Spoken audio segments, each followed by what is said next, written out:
ka lang talaga. Pinoy, ikaw ay Pinoy. Ipakita sa mundo kung ano ang kaya mo. Ibang-iba Pinoy, huwag kang matatakot.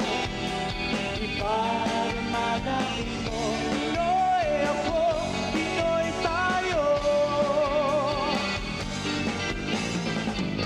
Ngayong gabi sa The Fiction Night.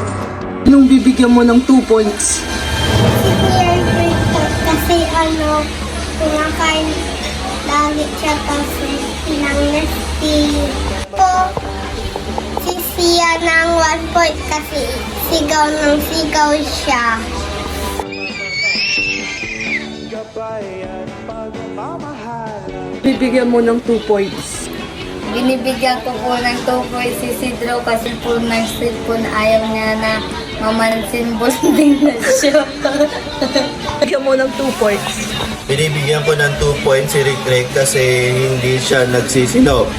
Binibigyan ko naman ng 1 point si Sid dahil iyak ng iyak. Binibigyan ko po ng 2 points si Rick po, kuya. Kasi hindi po siya tumutulong sa mga gawain bahay. Palagi kong pagsasabihin ko na magsinok. Ayaw niya po magsinok, kuya. Si Rick ang magsisino. Uy, tapos na ako ah.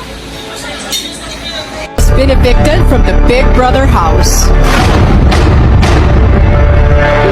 Hindi ka nakarapat. Dapat pang manatili sa bahay. Magpaalam ka na sa iyong mga kasama.